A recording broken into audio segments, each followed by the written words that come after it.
मैं कमिंग। हाँ sir, thank you sir.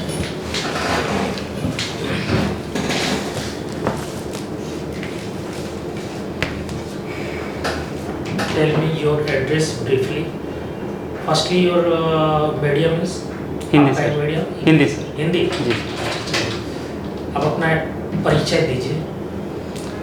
Sir, मेरा नाम विनोद कुमार है। सर, मैंने अपनी प्रारंभिक शिक्षा सर अपने गांव के स्कूल से ही की है।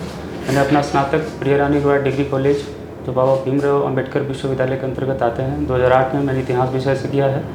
2010 से 2013 तक मैं ESIC में था और 2013 से लेकर वर्तमान तक मैं प्रखंड सहकारिता पदाधिकारी चिड़िया पूर्वी चंपारण में कार्यरत हूँ। मेरी हॉबी सर म्यूजिक सुनना है सर। तो अभी बताइए कि आप पंचायत में हैं सर तो फिर BPSC में आप क्यों आना चाह रहे हैं? एक्चुअली सर मैं प्रखंड लेवल के पदाधिकारी हूँ सर। अच्छा। और एक्चुअली यहाँ पे सर जॉब डाइवर्सिटी ज़्यादा है और चूँकि मैं सहकारिता विभाग में हूँ तो सिर्फ एक विभाग के लिए मैं ही काम ज़्यादा से ज़्यादा मैं कृषि विभाग के लिए कर पाऊँगा। और यहाँ पे सर डाइवर्सिटी इतनी है कि सर 44 विभाग में से अगर मैं BS के लिए सेलेक्ट होता हूँ सर, तो 44 विभागों में से मैं किसी भी कार्य करने के लिए सर कैपेबल हो पाऊँगा। तो क्या आपकी मानसिक स्थिति ये है कि यहाँ कुछ ज़्यादा पैसा मिलेगा, वहाँ कम मिल रहा है? पैसा तो कोई कंसर्न ही नहीं है सर, क्योंकि मैं लेवल 7 में हूँ। अच्छा। और इसमें लेवल 9 के बहुत सारे पद हैं सर, तो वेतनमान तो थोड़ा सा ऑब्वियसली ऊंचा होगा ही, लेकिन sir job diversity, public interaction और सेवा का ज़्यादा मौका मिलेगा सर। अच्छा, यहाँ घूस भी ज़्यादा मिलेगा आपको? घूस के लिए तो सर मुझे जानकारी नहीं इन चीज़ों की सर, लेकिन मुझे लगता है कि ये चीज़ें अगर कहीं संज्ञान में आती होंगी तो इसके लिए बहुत सारे प्लेटफॉर्म है जहाँ पे सर शिकायतें की जा सकती हैं। ये बताइए कि आप हिस्ट्री से पास किए हैं, BA सर। BA ना, उसके बाद आप LSW क्यों रखे, हिस्ट्री क्यों नहीं रखे? चूँकि सर मैं 3 साल ESIC में था और जो भी श्रमिक समस्याएं हैं और इसके जो स्कीम्स हैं उसको मैंने काफ़ी नज़दीक से देखा। 10 साल से मैं सर बिहार के प्रशासन में भी हूँ, तो यहाँ भी काफ़ी मैंने नज़दीक से देखा है, तो अपने से जुड़ा हुआ पाया सर। और एक सर ईमानदारी से कहूँ तो एक बात ये भी है कि मैं जॉब में हूँ और जैसा मुझे कुछ सीनियर्स ने भी सलाह दी कि इसका सिलेबस थोड़ा सा छोटा है अन्य सब्जेक्ट की अपेक्षा, तो मुझे लगा कि मेरी रणनीति के लिए काफ़ी अच्छा था सर।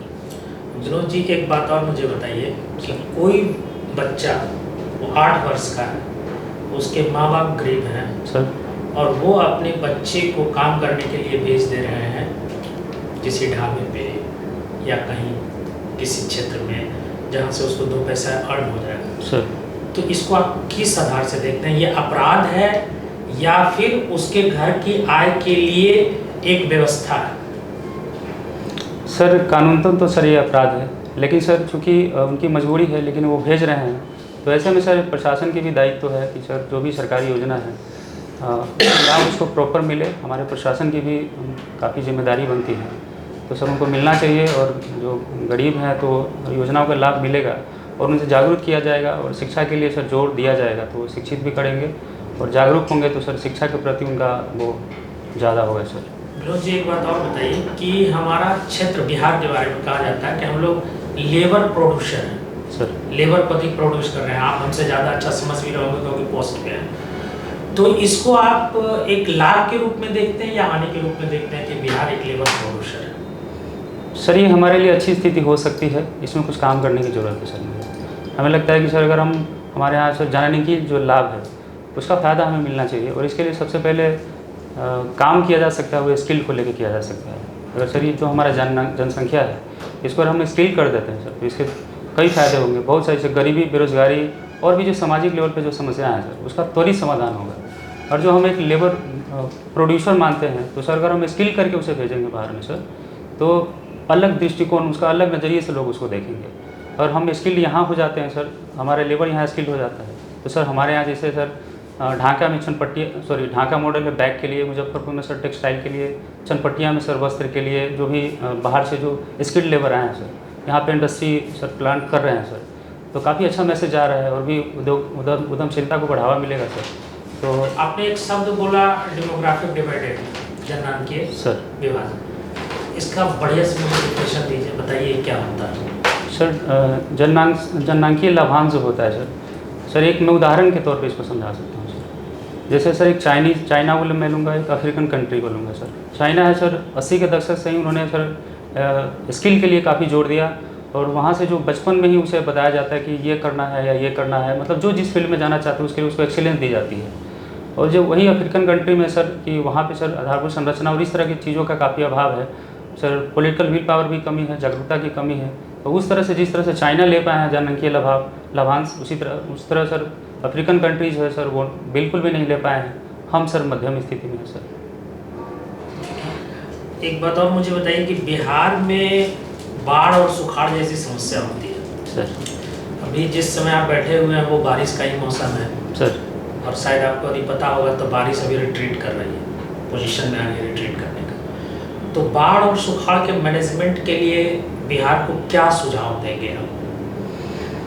सर बिहार को सर अगर चूँकि सर ये किसी एक स्टेक होल्डर नहीं है इसमें सर, मैं इसे 3 स्टेक होल्डर के रूप में देखता हूँ सर। एक बिहार है, एक सर सेंट्रल गवर्नमेंट है, और एक सर हमारा जो पड़ोसी देश है नेपाल है।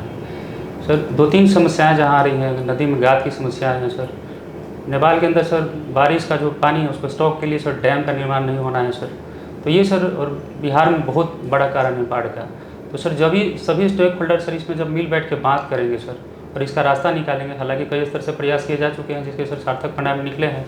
जैसे सर हम गंडक को देख सकते हैं, गंडक में सर गंडक परियोजना है सर, उधर कोसी में सर कोसी नदी परियोजना है सर।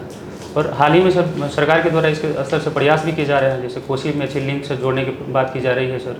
उसके अलावा सर बागमती और गंडक को सर, उसी तरह उत्तरी कोयल और सर एक और मैं दक्षिण कोयल को सर जोड़ने की बात की जा रही है। तो इसे सर काफ़ी लाभ होगा। नहर का निर्माण कर सकते हैं हम लोग सर। जल जीवन हरियाली के तहत बहुत सारी योजनाएं हैं, जिसे सर अमृत सरोवर योजना के तहत 75 तालाब का निर्माण किए जा रहे हैं। तो इस सभी स्टेक होल्डर अगर मिल बैठ के बात करेंगे सर तो इसका समाधान मुझे निश्चित तौर पर नजर आ रहा है। आप मुझे फादर ऑफ हिस्ट्री बताइए, हिस्ट्री के पिता कौन थे? Sir Herodotus sir. कोई एक बुक का नाम बताइए हेरोडोटस का। इतिहास के हेरोडोटस का सर मैं अभी रिकॉल नहीं कर पा रहा सर, मैं देख लूँगा सर। अच्छा, नील नदी का नाम सुने हैं आप? सर वहाँ एक डेल्टा बना हुआ, डेल्टा क्या होता है बताइए। डेल्टा का सर जैसे समुद्र में जो ऊंचे भूमि जो उग आते हैं सर, उसी को डेल्टा कहते हैं sir. Okay, thank you Rajneesh sir, proceed.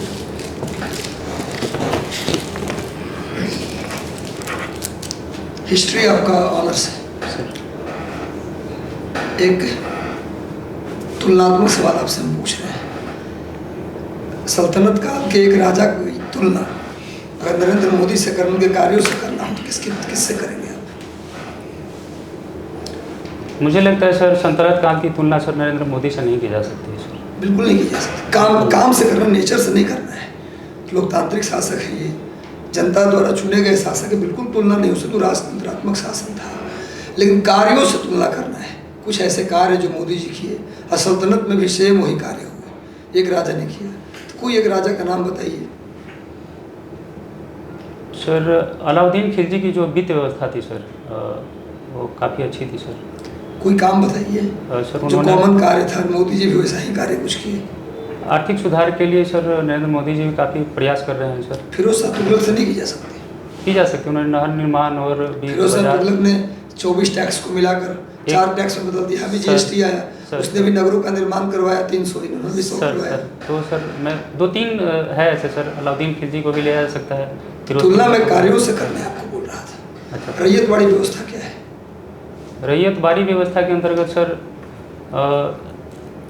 जो ज़मीन है सर उसको जमींदारों को दी जाती थी।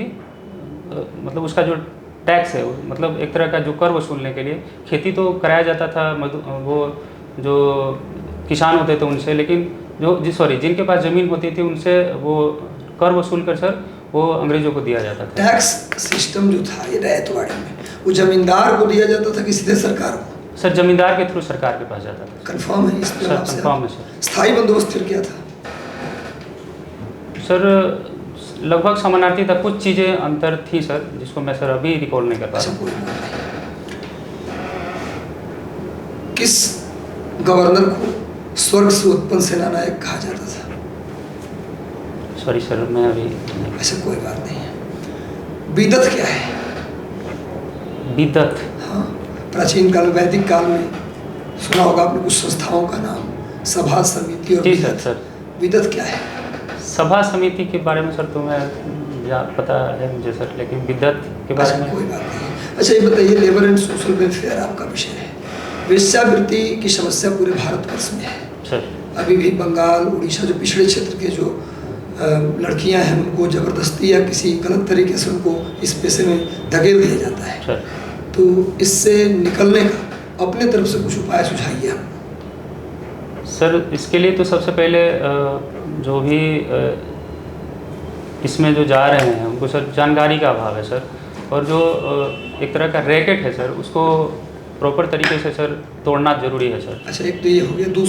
दूसरा सर जो हमारा कानून है सर उसका कहीं ना कहीं क्रियान्वयन पूर्ण तरीके से नहीं हो पा रहा है। और तीसरा सर जिसका कारण सर प्रशासनिक स्तर पे हो सकता है सर कि प्रशासन उनको पूरी तरीके से क्रियान्वयन नहीं कर पा रही है।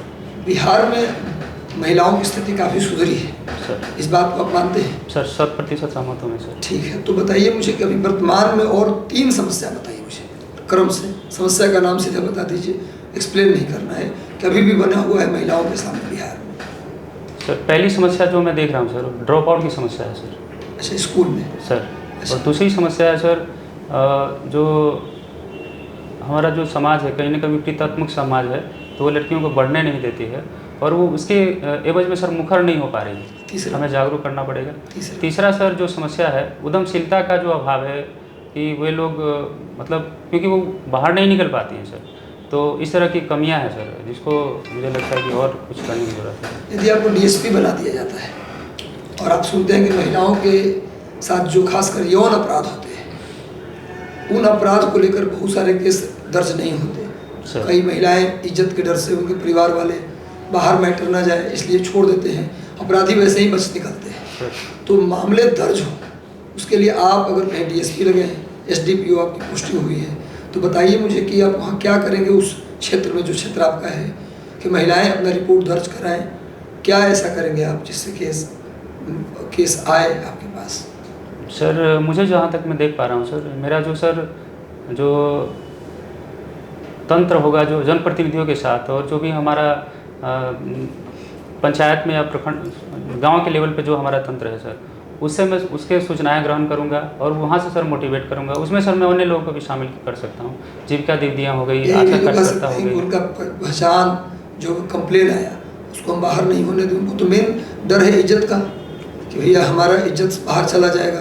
कुछ शादी विवाह में लड़कियों को समस्या होती है, उसके लिए सर टोल फ्री नंबर है सर, वहाँ से वो कर सकती हैं। महिला थाना भी है सर, महिला पुलिस की काफ़ी संख्या में भर्तियाँ हैं, तो उसके लिए जागरूकता जो सर कम्युनिटी पुलिसिंग क्या होता है? कम्युनिटी पुलिसिंग सर जैसा मैंने अभी पूर्व में भी कहा है, जो पंचायत में प्रबुद्ध लोग होते हैं, जनप्रतिनिधि होते हैं, उनसे जो सर समाज में जो अपराधी तत्व के लोग हैं, जो अवांछनीय तत्व हैं, उसकी पहचान करना, उसके बारे में जानकारी उपलब्ध कराना और जैसे विधि व्यवस्था और पर्व त्यौहार के से पहले उनके साथ एक शांति समिति की बैठक होती है, वो करके सर आपसी जो संवाद है उसको बेहतर करते हैं। एक अंतिम सवाल मैं पूछूंगा आपसे, बिहार में पर्यटन के विकास के लिए, पर्यटन का बहुत संभावना है बिहार में। 2 बड़े बड़े धर्मों का उत्पत्ति का केंद्र है बिहार और प्राचीन लोकतंत्र और गणतंत्र का प्लेस है बिहार। प्राचीन समृद्धि हमारे पास है, फिर भी पर्यटन उस स्तर तक नहीं है जिस स्तर तक दक्षिण भारत में पर्यटन का बढ़ावा मिलता है, या गुजरात में पर्यटन को बढ़ावा मिला, उधर त्रिपुरा में मिल रहा है, असम में मिल, उस स्तर का बिहार में पर्यटन अभी भी पिछड़ा है। इसका क्या कारण आप मानते हैं? पहला कारण तो सर एक एज ए प्रशासनिक पदाधिकारी के रूप में मैं स्वीकार करता हूं कि उस तरह से आधारभूत संरचना का निर्माण क्षेत्रीय विषमताएं हैं और जो सर क्या करेंगे उसमें, आधारभूत संरचना में क्या कमी दिखते हैं? कनेक्टिविटी को बढ़ावा देना है सर। वहाँ पे तो काफ़ी हुआ है अभी, नीतीश कुमार जी के आने के बाद कनेक्टिविटी तो लगभग गाँव बढ़ा है सर, नो डाउट बढ़ा है, लेकिन सर अभी बहुत प्रयास करने की जरूरत है। बहुत सारे चीज़ें पीछे छूट रहे हैं। उसके अलावा सर जो हमारा एक वातावरण है सर, वो तैयार करना पड़ेगा सर, मतलब एक माहौल सर। चलिए ठीक है विनोद जी, आपने सही जवाब दिया सर।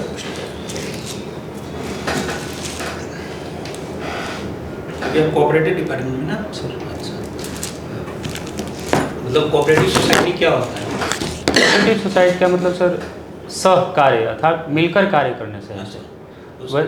सर। ठीक है। वैसे लोग जो सर अपनी आवश्यकताओं को सिर्फ अकेले नहीं पूरा कर पाते हैं, किसी पे आश्रित रहते हैं, अगर सब लोग मिलके कार्य करते हैं सर तो उसके लिए चीज़ें आसान हो जाती हैं सर। यही सर सहकारिता है। अच्छा, उसका एम और ऑब्जेक्ट्स क्या है? सर एम है सर सब एक के लिए, एक सब के लिए सर। अच्छा, इसमें जो मेंबर्स का है, मेंबर्स कोई भी बन सकता है या उसका कोई लिमिटेशंस? बिल्कुल सर, सब कोई भी मेंबर बन सकते हैं। डिपेंड करता है कि वो किस समिति के, जैसे उपभोक्ता सहकारी समिति है या विपणन है या मतलब बहुत सारी तरह की सहकारी समितियां हैं, उनका सर व्यवसाय किस क्षेत्र में है और किस चीज़ में इंटरेस्ट रखते हैं उसको लेके वो बन सकते हैं। अच्छा, ये गवर्नमेंट एंटिटी है या गवर्नमेंट एंटिटी नहीं है? नहीं सर, ये पूरी तरह स्वायत्त है सर। स्वायत्त है सर। अच्छा, इसका मतलब कि जो कोऑपरेटिव सोसाइटी है अगर उसका क्या फॉर्मेशन रजिस्ट्रेशन मैंडेटरी रहता है या नहीं रहता है? बिल्कुल सर, बिल्कुल मैंडेटरी रहता है। जब तक रजिस्ट्रेशन नहीं हो पाएगा सर हम उनको कोई वित्तीय सहायता उपलब्ध नहीं कर पाएंगे। अच्छा, कितने मिनिमम मेंबर होते हैं? सर इसके लिए 1935 के एक्ट हैं जो सर, उनके लिए सर 21 मेंबर होना ज़रूरी है। जी। जबकि 1996 के जो स्वावलंबी समितियाँ हैं उनके लिए सर 11 से 15 मेंबर होना ज़रूरी है सर। अच्छा, ठीक है। उसके बाद एक कोई भी कोऑपरेटिव सोसाइटी अगर मेंबर बनते हैं तो उनको कुछ ना कुछ पैसे लाना होता है, ठीक है सर। तो उसको क्या बोला जाता है, उसको फंड क्या बोला जाता है? सर उसमें एक्चुअली होता क्या है कि अगर सदस्य बनता है तो हाँ। 1 रुपये में जो सर उनका जो है वो एंट्री फी, उसको प्रवेश शुल्क बोलते हैं सर। हाँ। और जो 10 रुपये लगाते हैं सर वो अलग अलग सहकारी समितियों के लिए अलग अलग होता है। मैं अच्छा। टैक्स की बात करूं तो उसमें 1 रुपये सर प्रवेश शुल्क है, एंट्री फी, और 10 रुपये का शेयर पूंजी है सर। वो शेयर मतलब 0.1% जो कैपिटल पूंजी है उसका 0.1% शेयर खरीद सकता है, लेकिन मिनिमम 10 रुपये का शेयर उसको लेना पड़ेगा। अच्छा, तो उसमें वोटिंग राइट्स का क्या है कंसेप्ट मेंबर्स के लिए? सर जो 1 रुपये के जो मेंबर हैं सर उसको सह सदस्य माने जाते हैं। वो वोट तो दे सकते हैं लेकिन सर वो प्रतिनिधि के रूप में इलेक्शन के लिए नहीं लड़ सकते अच्छा। हैं। और जबकि जो जिनके पास शेयर है वो सर वोट भी दे सकते हैं और सर वो इलेक्शन भी लड़ सकते हैं। अच्छा, इसमें कोऑपरेटिव सोसाइटी में आम सभा होता है सर आम सभा का क्या इम्पोर्टेंस है? आम सभा का सर काफ़ी ज़्यादा इंपॉर्टेंस है सहकारी समितियों में। सर जितने भी कार्यकलाप होते हैं 1 साल के अंदर, जितने भी फाइनेंशियली चीज़ें होती हैं उसका सर अप्रूवल होता है एजीएम के थ्रू सर, अच्छा, इसलिए इसकी इम्पोर्टेंस है। मतलब जो भी बिजनेस ट्रांजेक्शन सर उसके अप्रूवल्स होते हैं सर, ऑडिट का अप्रूवल्स होता है। अच्छा, जो types of society different types का होता है, सर। ठीक है, तो कितने टाइप्स के सोसाइटी होते हैं कोऑपरेटिव? भारत में तो सर 55 प्रकार की सहकारी समितियां हैं, लेकिन मुख्य रूप से सर जो 7-8 में अभी बता सकता हूँ। क्लासिफिकेशंस जो मेनली सर, करके होते हैं, जैसे उपभोक्ता सहकारी समितियाँ है, कृषि सहकारी समितियाँ है, विपणन है सर, उसके बाद सर जैसे इसमें मेनली करके ना 6 होता है। जैसे एक फार्मर्स होते हैं, जी सर, सेकंड होते हैं housing society, housing sir, housing में और फार्मर्स अगर याद रहेगा ना तो सब याद रहेगा। जैसे फार्मर्स है तो वो क्या करेंगे, या तो प्रोडक्शन करेंगे तो प्रोड्यूसर सोसाइटी बन गई, सर। लोन लेंगे तो क्रेडिट सोसाइटी हो गया, सर मार्केटिंग करेंगे तो मार्केटिंग सोसाइटी हो गया। तो बिल्कुल। इस तरह से याद कर सकते हो। उसका टाइप जो टाइप्स सर। रहते हैं, एक हाउसिंग को अलग कर दीजिए, फार्मर के लिए जितने नीड्स होते हैं ना उसका बिंग होता है। जी सर। सबको तो 6 टाइप्स का होता है। Thank you sir. ठीक है, बस। ठीक है विनोद जी, काफी अच्छा। आपका इंटरव्यू और करते हैं।